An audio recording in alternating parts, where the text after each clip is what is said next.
A Advocacia Geral da União encaminhou na terça-feira uma notícia de fato à Polícia Federal e à Procuradoria-Geral da República solicitando que as instituições adotem providências, incluindo uma possível investigação contra o deputado Gilvan, da Federal. O pedido foi motivado por declarações de Gilvan durante uma discussão de um projeto de lei para desarmar os agentes de segurança pessoal do presidente da República e dos ministros do governo. O projeto foi aprovado pela Comissão de Segurança Pública da Câmara na terça-feira. Durante a discussão, Gilvan, da Federal, que era relator da proposta, disse desejar que Lula morra. Vamos ouvir. Mas eu vou te falar, e por mim, eu quero mais que o Lula morra. Eu quero que ele vá pro quinto dos infernos. É um direito meu. Não vou dizer que eu vou matar o cara, mas eu quero que ele morra.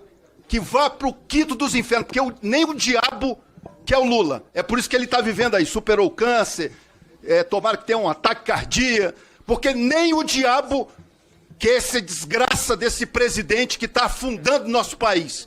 E eu quero mais é que ele morra mesmo. E que andem desarmados. Não quer desarmar um cidadão de bem, que ele ande com seus seguranças desarmados. Guilherme Resch, como é que repercutiu na Câmara essa declaração e, sobretudo, a investigação agora? Boa tarde. Boa tarde, Inácio. Boa tarde a todos que nos acompanham. Então, foi até falando em relação ao projeto, né, inicialmente, que essa declaração, como você falou, ela foi dada ali pelo deputado federal, Gilvan da Federal, durante a discussão de um projeto de lei bastante polêmico também, né, inclusive, que é esse projeto que desarma e proíbe o uso de armas de fogo pelos seguranças, pelos os agentes que fazem a segurança pessoal do presidente da República e dos ministros também do governo. Né? Então, é um projeto que até mesmo ali na discussão alguns deputados apontaram, ele foi aprovado por 15 votos a 8, né, na Comissão de Segurança Pública, uma comissão que tem como presidente o Paulo Bilinski, o deputado federal bolsonarista, e que é um dos autores desse projeto. Né? Ele foi apresentado tanto pelo Bilinski, como também pelo delegado Caveira, outro deputado da oposição. E aí, o que alguns deputados chamaram a atenção ali em relação a esse projeto de lei é que ele, e eu concordo na realidade com essa visão, é que ele parece que não tem nenhum embasamento técnico, de fato, né? É bastante ideológico o argumento utilizado para que ele seja, para defender essa medida, né? Essa proibição do uso de armas pelos agentes da segurança pessoal do presidente. Eles usam ali o argumento de que, na verdade, é para alinhar, né, a atuação da segurança do Lula e dos ministros ao que o governo vem fazendo, que seria promover uma cultura da paz, né, um desarmamento da população. Tudo bem, eu acho que esse é um ponto que pode até ser criticado, né, eventualmente, pode-se ter uma opinião contrária a essa política do governo, mas você desarmar a segurança do presidente da República e dos ministros, eu acho que é ir longe demais, né? De fato, é muito ideológico, né? Não tem um argumento técnico que defenda isso. Enfim, então estava tendo essa discussão ali. O relator, né, o Gilvan da Federal, o relator desse projeto, apresentou então seu parecer favorável, e aí durante a discussão ele solta essas declarações bastante fortes, né, bastante polêmicas de fato, em relação ao presidente da República, né, desejando ali a sua morte, né, e aí então depois veio essa repercussão na AGU, né, que anunciou aí que estaria acionando a Polícia Federal e a Procuradoria-Geral da República até para eventualmente fazer uma investigação. E além disso, o líder do PT na Câmara, Lindenberg Farias, também anunciou que vai entrar com uma representação contra o Gilvan da Federal no Conselho de Ética da Câmara, por causa das declarações, né? Ele chamou ele de um absurdo, né? Comentou ali, fez uma publicação nas suas redes sociais, o líder do PT, criticando tanto o projeto como as declarações, os argumentos usados pelo Gilvan para defender esse projeto de lei. Rodolfo Borges.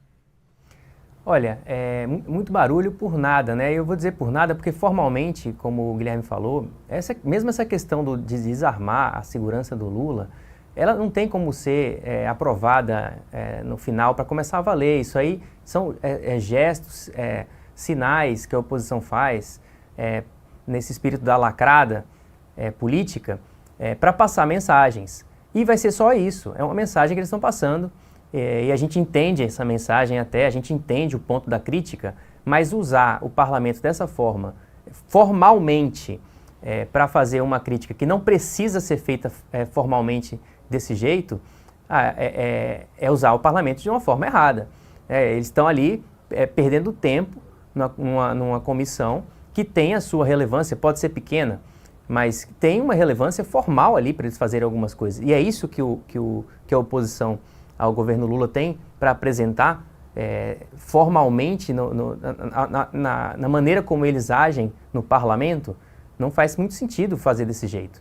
Pode fazer a crítica. Agora, e aí é um outro ponto, a forma como se faz a crítica foi algo que machucou muito a direita brasileira nos últimos anos.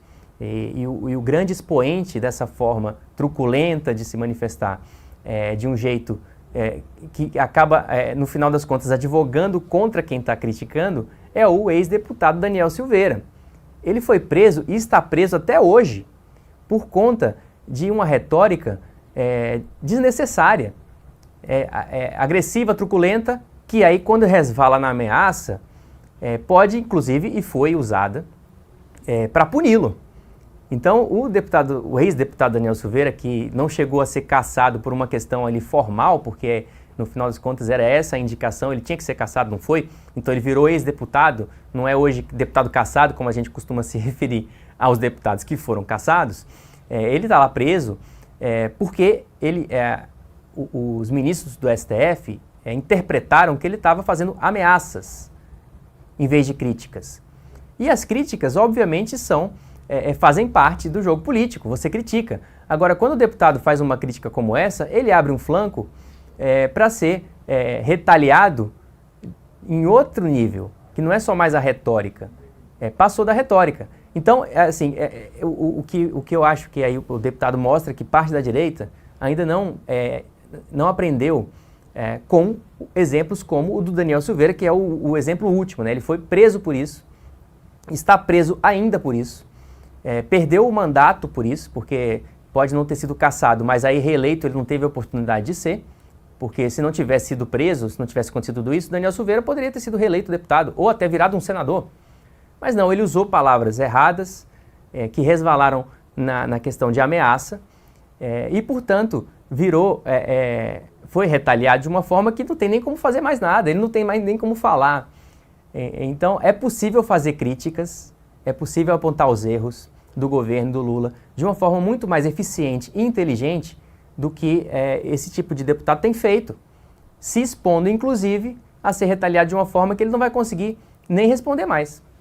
Guilherme Resch, aproveitando que você tem trânsito aí em Brasília, consegue sentir a temperatura das discussões entre os congressistas, esse tipo de retórica, como disse o Rodolfo, que custa caro, mas, entre aspas, consegue lacrar junto com um público muito específico, ainda é visto pela oposição como a ferramenta certa para conseguir engajamento, mesmo sabendo que a maior parte da população não compra, ou é algo muito de nicho específico de um setor da direita bolsonarista? Não, acontece muito, na realidade, realmente no Congresso, né, Inácio? Em especial na Câmara dos Deputados, né? Nem vou falar tanto do Senado. Na Câmara, direto, a gente vê esse tipo de retórica, como o Rodolfo falou, né? Os deputados, porque a gente fala muito da oposição, tudo bem, nem toda a oposição é bolsonarista, né? Tem os bolsonaristas, mas eles são a maioria da oposição dentro do Congresso, de fato, né? Tem o caso do PL, o PL é a maior bancada. Então, eles usam muito essa estratégia, assim, de fazer, de fato, um discurso para defender ali os projetos, as matérias, sempre no ataque, né? Atacando muito o governo, usando palavras, de fato, muito fortes. E claro, eu acho que não chegando nesse nível como chegou o Giovanni da Federal, nesse ponto de falar que deseja a morte do presidente da República. Nem em todo momento eles usam isso, mas de vez em quando acontece de fato, como o próprio Rodolfo comentou, do ex-deputado federal Alexandre Silveira, né? Daniel Silveira, perdão, Alexandre Silveira é o ministro. Enfim, então de fato acontece, a gente vê nas comissões, no plenário também, ali durante as discussões, os deputados bolsonaristas em especial, mas então representando uma grande parte da oposição, fazendo esse tipo de discurso, com bastante no ataque, bastante usando palavras muito duras, muito fortes, para poder defender suas ideias. E aí acaba que, até por esse discurso, né, uma avaliação que eu faço muitas vezes, a parte técnica fica até em segundo plano, né? A gente às vezes acaba nem conseguindo analisar a parte técnica do projeto, do porquê que de fato ele deve ser aprovado. Porque o que predomina, de fato, são essas falas. Parece que é mais ideológico. Nesse caso do projeto que foi aprovado ontem, é, de fato, bastante ideológico, né? Acho que ali não tem um argumento técnico, como eu falei. Mas em relação a outras matérias, por usarem esse discurso, essa retórica muito dura, também a parte técnica, mesmo que exista, fica em segundo plano. A gente acaba vendo mais que parece uma defesa, mais uma retaliação ao governo. Rodolfo, o fato desse projeto ter sido aprovado na Comissão de Segurança não enfraquece justamente as comissões que deveriam ser o máximo da discussão técnica, como disse agora o Guilherme? Essa é a ironia, Inácio. Eu acho que enfraquece a própria comissão, porque, assim, está claro que esse tipo de projeto não tem como prosseguir a partir dali. Então serve para que a comissão? Para mandar recado? É o que tem, as comissões, a gente tem tratado muito das comissões temáticas da Câmara aqui, porque elas estão sendo comandadas por opositores do governo em muitas áreas de debate acalorado, né?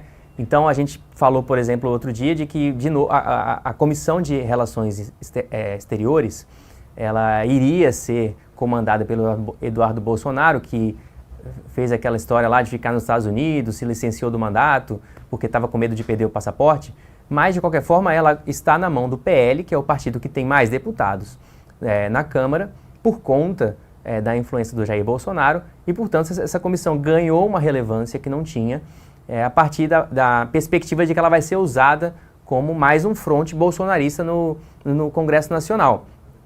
Então, assim, elas têm essa relevância, ganharam essa relevância política, mas elas ainda são, teoricamente, formalmente, comissões técnicas. É ali de onde vai sair um parecer técnico para fazer algo que possa vir a virar uma lei em algum momento. Então, assim, no momento em que essas comissões se vulgarizam dessa forma, elas, obviamente, perdem relevância.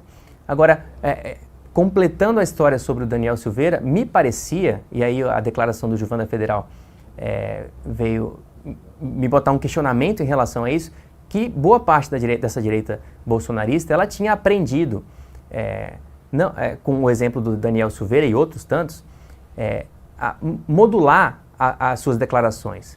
Exatamente, não porque eles são bonzinhos ou porque aprenderam com erros, mas porque eles já tiveram uma dimensão do que pode vir a acontecer se eles se comportarem dessa forma. Então, para mim, não faz sentido uma declaração de falar de morte, falar de dar murro em ministro, ou qualquer coisa desse gênero, ou falar em arma. Não faz sentido você usar essa argumentação, porque ela vai ser usada contra você, então não é muito inteligente. O último ponto que eu queria abordar é a questão, o Guilherme mencionou o Lindbergh Farias, que quer fazer uma representação no Conselho de Ética contra o Gilvan da Federal. Aí faz parte do jogo. Agora, o Glauber Braga, que é um aliado ali da esquerda do Lindbergh, tá para perder o mandato porque chutou gente dentro da Câmara, expulsou um militante do MBL dentro e fora da Câmara, continuou chutando lá. E está se defendendo lá, dizendo que isso não é perda de decoro. Aí tem que entrar num acordo. Se chutar e bater em gente dentro do parlamento não é quebrar o decoro, e falar aí fica difícil de entender qual é o parâmetro, tanto da esquerda quanto da direita, no parlamento brasileiro. Porque quando é para apontar para os adversários, qualquer coisa é quebra de decoro. Agora, quando é para defender os seus, até chutar um militante pode. Então, assim, o problema para a gente que vê de fora, ou para o brasileiro que está acompanhando como é que se desenrolam as discussões no parlamento, é de que não tem santo, né? Você olha e fala, qual é o parâmetro moral? Não tem. E aí vai ficar um apontando para o outro, e quem abrir o flanco para receber uma pancada maior, que é o que a direita tem feito, e no caso o Glauber Braga também, porque aí a pancada realmente foi física mesmo, não foi retórica, não foi de declaração, fica difícil de saber em quem que a gente confia no parlamento. Qual é o parâmetro de decoro parlamentar que hoje o brasileiro enxerga na Câmara dos Deputados. Em um minutinho, Guilherme, quais seriam os próximos passos para o deputado Gilvan poder encarar, chegando até, quem sabe, uma cassação de mandato? Que possíveis medidas podem ser tomadas? Em um minutinho. A gente tem que esperar agora a manifestação da PGR, né, que a AGU acionou a PGR ontem. Imagino que a PGR vai se manifestar também, a dizer aí se vai entrar com uma investigação. A AGU, ela não pede especificamente investigação, ela pede medidas cabíveis, entre elas uma possível investigação. Então vamos esperar para ver o que a instituição, a PGR, vai fazer agora em relação a esse pedido da AGU. Sim, vamos acompanhar, como disse o Rodolfo, para ter certeza de que a questão de decoro parlamentar é uníssona, ou se não, se pode pancadaria, chutar, empurrar, aí tudo bem. Agora, palavras fortes e também igualmente reprováveis estão acima de pancada física, né? Vamos acompanhar nos próximos instantes.